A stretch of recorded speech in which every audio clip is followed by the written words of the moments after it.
welcome to my channel. My name is Linda Lovisa. Today I'm going to be demonstrating this lupin with loose strokes.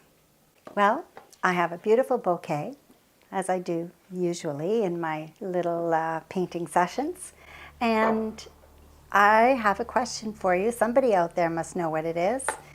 Today I have Canterbury bells from my garden, and I also have cranesbill geranium, and I know that this flower here is from the geranium family, but I just can't seem to find the name of it. So if somebody out there knows the name of it, I'm sure I have some gardeners that watch my videos. I would love a message and let me know what it's called. And it is a perennial, so that's all I know, and I have moved it several places in my garden. So that's my question of the day. What is this pink flower? Today, as I mentioned earlier, we're going to be doing this wild lupin. And I took a photo of this lupin just last week when I was out hiking. And unfortunately, there was no service there, so I couldn't include you in my hike like I like to do, but I'm going to include you today in this demonstration. So one of the things that I often get asked is, I want to paint looser. So today I'm going to show you that. First thing you want to do is you want to start with a big brush. That is going to right away eliminate any small strokes that become detail. So that right away, it sort of triggers your mind to think, okay, I don't have a small brush, I have to use a big brush. That means I have to use more paint, and that means I have to be interpreting it a little looser. And I know it's a little scary, but let me show you how it's done. So first of all, I'm going to start with the background. I don't usually start with the background, so why don't I start with the flower today? So I'm going to use, instead of using a filbert, which is rounded, I'm going to use a flat brush instead, but this brush is actually too small, so let's use a bigger brush. Here we go. And the first thing I want to do is find that color of the flower, and I'm using ultramarine blue with the red deep. So my brush is double loaded, so you can't even see the red deep on there because it's such a dark color. But let's just kind of get some stroke work in here, and look at how nice and dark that is. And notice how, I did a yellow tonal wash on the canvas today because the yellow tonal wash, pardon me, is really a great neutral way to start any painting. So if you're not sure what to do for your tonal wash, go for the yellow medium, and you can't go wrong. So picking up more paint, here we go. And I'm just adding some of the ones in the distance here in the background. And you're probably thinking, oh my goodness, that's so dark. How do you know what color that's even going to be? Remember that painting is a series of adjustments. If you remember that, then you eliminate that panic mode that you can get from depositing some color in this fashion. So let's get this in here. Now, let's add some white to that. Let's find out what violet I've achieved here. So I'm picking up the titanium white just on the end of my brush. And here it is. And now let's get that blended in. And look how beautiful that is already. Just really starting. So I'm using the corner of my brush. So here I used the flat part of my brush. Now I'm just using the corner to deposit the white. And there's quite a bit of paint on my canvas. It doesn't appear that way, probably from the, from your perspective. But I'm just lightly tapping into the lupin flower. So I haven't been up to my secret meadow yet, It's a little bit higher up on the mountain, and I'm hoping to get up there this weekend. It's a bit of a big hike, so the loop is about 7 kilometers, and I'm going to have to go really early in the morning because we're expecting some really hot weather. So that's sort of my plan for the weekend. And I wish I could include you on my hike, but unfortunately there's no service up there. So I'll take some still photographs. There we go. Now we already have the essence of the flower. It's already starting to appear. Now you're probably wondering, okay, well, how do you handle this tangled background? It's a good question, by the way, because you don't want to take away from the flower. You want to be able to still have the flower as your focal point. And if you put all of that stuff that's in the background into your painting, your focal point's going to get lost, even though the flower will stand out a little stronger. But let's handle that now. So we've got sort of our flower shape established. I'm just going to set that brush on my palette to rest. And I'm going to grab another brush. Again, I'm using a larger brush. Let's get this background in. So I'm picking up ultramarine blue, and you've seen me do this before. I love this part, by the way. Oh, I had something really interesting happen to me yesterday. I should share this with you. I would, first of all, like to thank any new subscribers. Thank you so much for subscribing to my channel. And yesterday, when I was volunteering at a local gallery, one of the ladies said to me that she had watched the mushroom video. And I was so excited because I don't get a lot of feedback in the comments, so I never know if people are actually enjoying the videos. So she said that she had watched it that morning while enjoying her morning coffee, and that she just found that my videos were so relaxing to watch, and she said it was the perfect part of her day, watching my video with her morning coffee, and then off to work she goes. What a wonderful thing to find out. So how do you start your day? Do you start your day with one of my videos, or when do you watch my videos? That's a good question. And how wonderful to hear that someone who just kind of came about started to tell me about how much she enjoyed the videos. So this is the cadmium yellow medium, and I know that when she sees this video, she'll probably be really shy about sharing her comment. I hope not. Anyway, I would love to hear from you. And I'm just continuing to cross-hatch the color back there. And it's quite dark back there, which makes the lupin come forward. And the lupins are not complete, by the way. So, but notice how I'm using big strokes. Big strokes create a loose feel.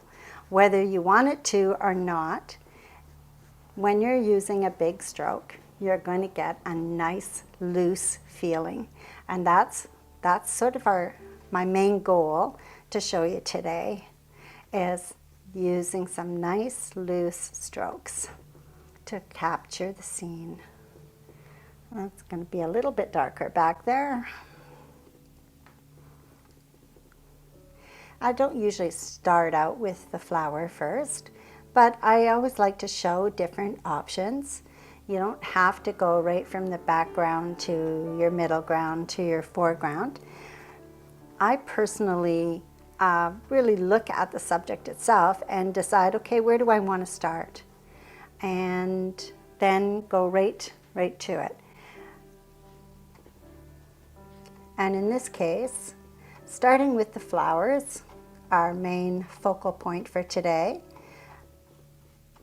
was a good suggestion, was a good plan, because then once I get that background in there, then I can work on the flowers a little bit more, make them come to life.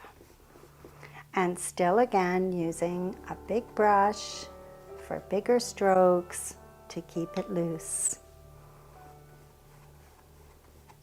And I switch from the flat part of my brush to the corner of my brush. So as I'm working, cross-hatching this way, and then I often just twist my brush and use the corner.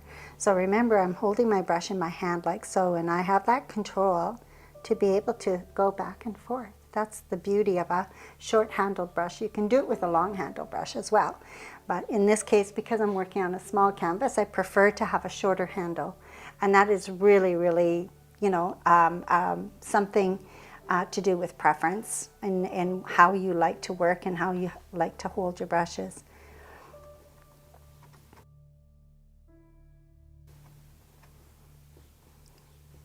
There we go, almost there. And now this particular bush of lupins was near a gravel area. You can see the gravel down here. There was kind of a bit of an opening in the meadow, and there's some gravel underneath here.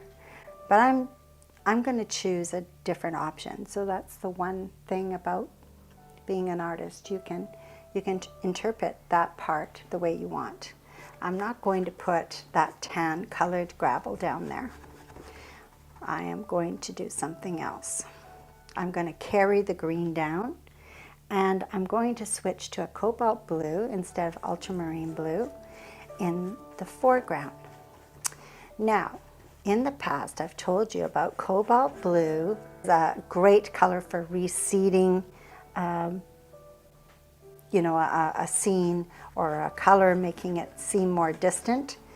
So in this case, I'm using the cobalt blue to also reseed, but reseed depth this way instead of that way. So reseed the depth in the front part of the image instead of the back part of the image, and you'll see how that works. So this is pretty much just straight cobalt blue at the moment. There is some ultramarine blue and some of the yellow medium on here as well. Let's get into this little spot here.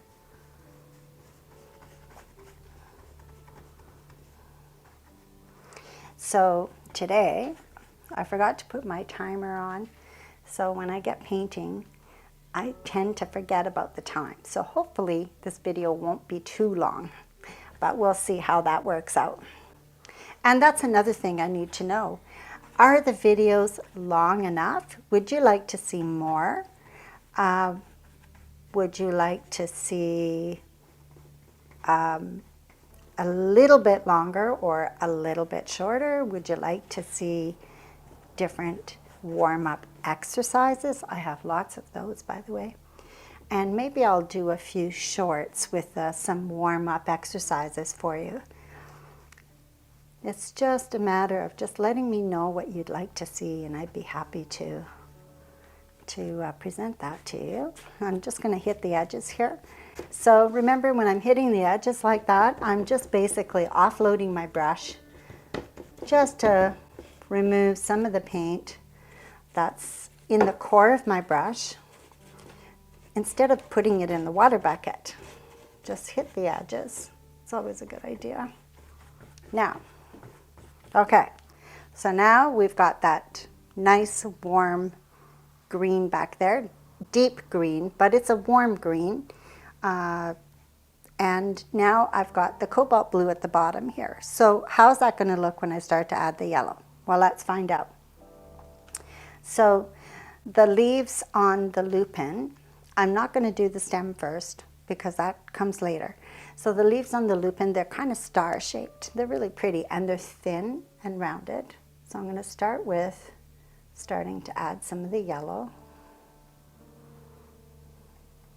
And notice how I'm using this part of my brush. I could use the flat part of my brush as well, but I find that I don't have as much control over the shape. I mean, I still go right to the corner for the shape, so I might as well just use the corner part of my brush. And let's bring some of that in. Now there are several here, so I'm going to work a little quicker. There we go. Get some of those leaves in. I'm going to switch to a yellow, cadmium yellow light, and start to bring in some more of those leaves.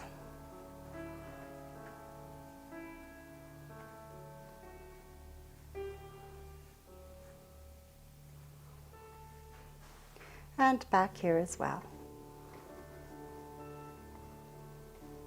Now that's still pretty wet, so that means I need more paint on my brush because the colors, it's not changing the color too much. So let's bring in some more of that yellow. Notice I didn't go into the white to lighten. I went into the yellow. So if I go into the white, then I'm going to end up with a tint, and I don't necessarily want to end up with tints at this stage.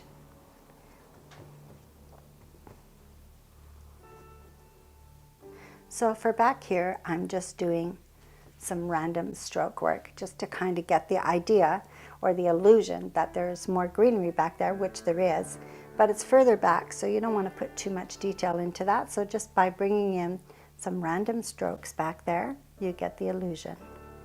I'm picking up more of the cadmium red, the cadmium yellow light, and I'm going to pick up some cerulean blue this time. So my brush is double loaded with the two of them together. There's no need for me to rinse my brush because I don't have any white on here, so there's not really a tint happening here. So as long as I don't pick up the white with this brush, I can go from one blue to a yellow to another blue to a different yellow without having to rinse my brush. So let's bring some of that in here. There we go. And just going to do that for now. And let's do that over here as well, just a little bit. And so when I do my mountain hike on the weekend, I'll be taking some photos of some other wildflowers, and I'm really looking forward to that. There's so many up there. There's what's called a shooting star, and it is the tiniest flower on a really tall, skinny stem, and it is a vibrant color. It's just so pretty. So, so pretty. Now I'm going to pick up the ultramarine blue with the red deep, and this has white on it, so I'm going to pick up a bit more white. I want to make this flower a little taller, so I'm just going to do something like this.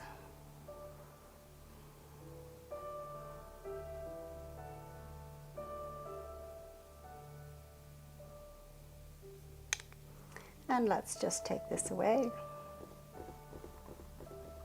That spot right there. See how easily you can make an adjustment? I love painting in acrylics. It's wonderful that way. Oils are like that too. You can just, you know, paint it in, paint it out, depending on what you're doing. And let's cut in a little bit. So now I'm using two brushes. You know, painting with this one a little bit, cutting in with this one. And that's called negative painting, by the way. When you're painting around something to make something else pop. I'm picking up more of the ultramarine blue, and I'm going to go into the background part a little bit more, a little bit darker.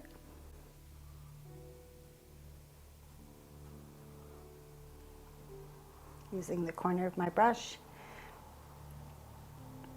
Now, I'm picking up ultramarine blue, and I'm also going to pick up a little bit of the red medium. So the red medium is on my corner, and this is the green brush. But I want to add some depth back here, so by adding the red medium to this background, I'm going to create some deeper greens or some shadow areas. And of course the red and the green are complements, so it's always going to give me a really nice earthy green. And you know, just adding a little bit of red to a green area in your painting, and make sure that it's just a little bit of red, because red is very powerful, and you just want to add just a tiny bit. There we go, just a little bit, little doses of red. And remember that when you're picking up the red, you'll be okay.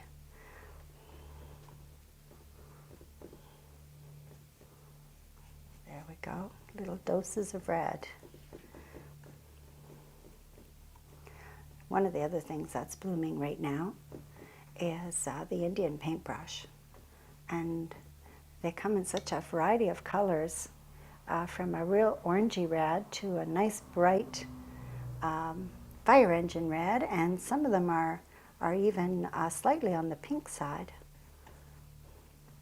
And when my husband and I hiked Mount Robson, I actually photographed some white Indian paintbrush. I didn't even know that white Indian paintbrush existed, but they do. And it was in the Alpine, and it was just wonderful to come across, because it's not something you're going to see in the lower elevations at all. So notice how, and hopefully you can see this on your screen. And remember, you can zoom in on your screen while I'm painting, and you can see everything that I'm doing. And of course you can, you know, when you're watching the video at home, you can stop it at any time and really take a look at what it looks like up close. So this is very much an impressionist stroke work, where I'm really just getting the impression of, and that's exactly what the Impressionists did, impression of. Let's add a little bit more here. Now I'm starting to think that this video is getting to be a little bit longer, so I'm hoping I'm not going to lose you, because there's so much more to have happen here. There we go. That's cut in here. At any time, if you have any questions, don't be shy. Just connect with me. Happy to answer any questions you might have, or if I'm doing something that you're really, trying to figure out and you're not sure about a certain color or how to get there, I can help you out the best I can anyway, with the knowledge that I have. Be happy to do that. There we go, just lightening that up a little bit.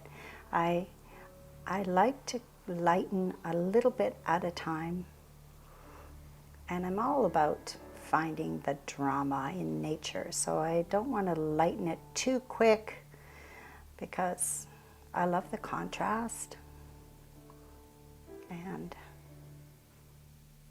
yeah, I think it makes paintings interesting when you've got lots of contrast. So and I like to build the contrast bit by bit. So just catching these edges here. Bringing in a little bit more of the dark in there, separating some of that. Now I need to put my glasses on just to see how this really looks. There we go. When I want to keep things loose, I take my glasses off. So those of you who wear readers, when you're painting, take your glasses off, and then you just see what you need to see.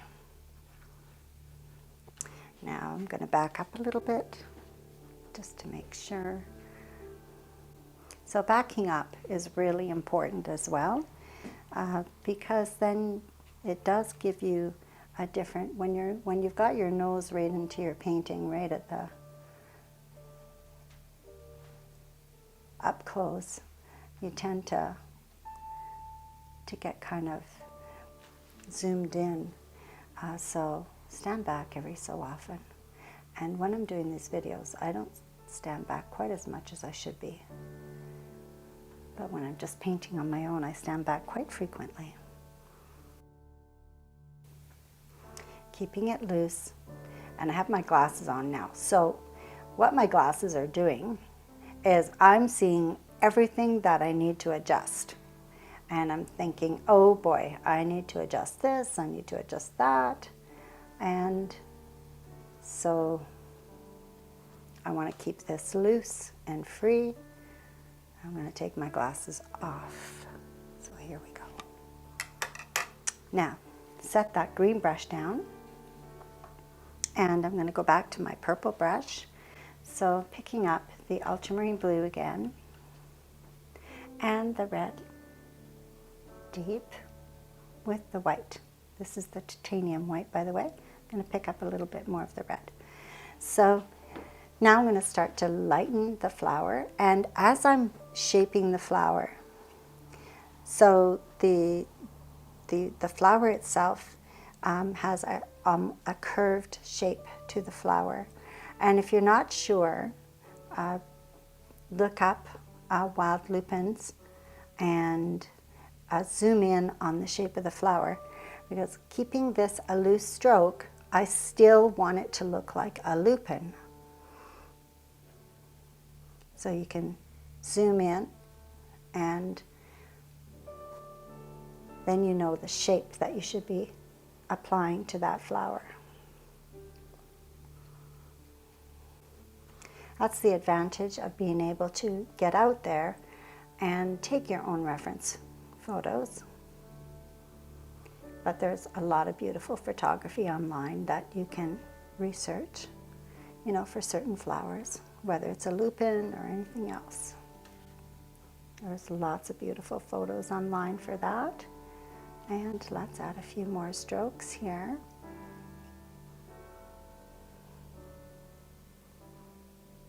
So notice how I'm introducing a little bit more of the red deep. It's giving me that little pinky here, which is beautiful. And let's add some of that to those back flowers. And I'm just going to keep it very loose.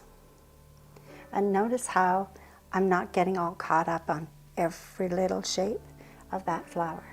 I'm just doing swatches of dabs of color to represent it. And I'm using the corner of my brush, and notice how I've switched my hand position on my brush. So instead of in the crook of my hand like with a short brush, I'm using a longer handled brush, so the position of my hand is a little different. And I still have the same control.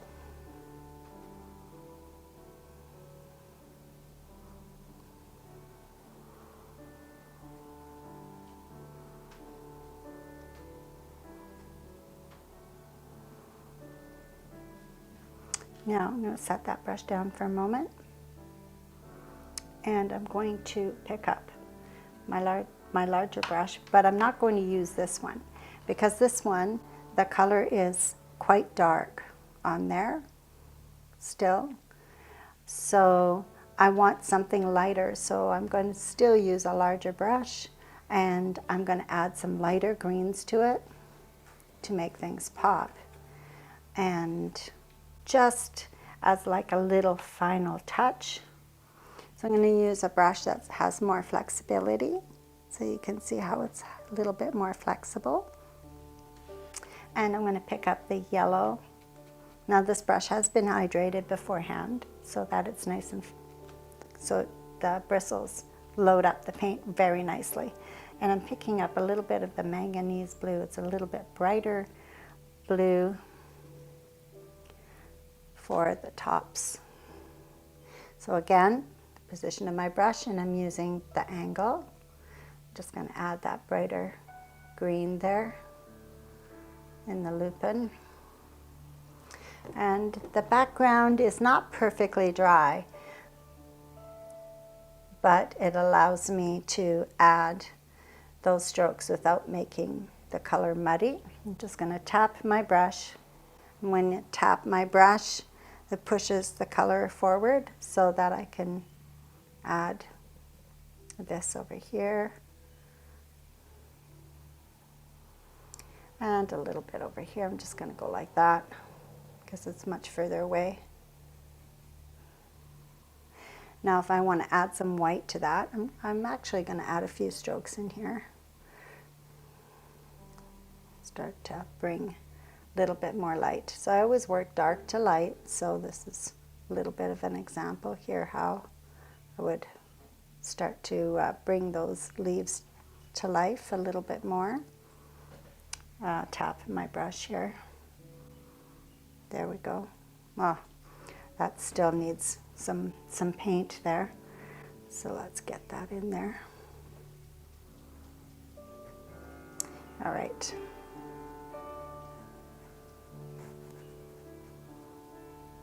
And I want to go back to the dark. Whoops. Oops. Picked up some paint here. So let's just do this. There we go. And let's deposit. So that was cerulean blue, by the way. So I'm going to deposit it up here. And here. There.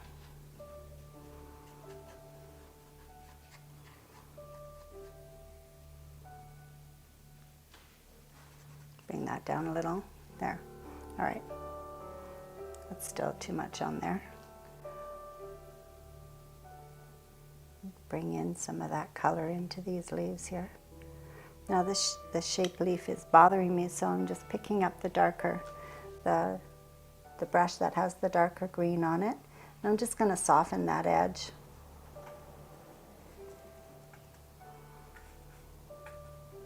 Now this is really just the beginning of this painting, keeping it nice and loose. I'm going to pick up some of that warm white, tap it on my brush. I'm just going to give this a few strokes.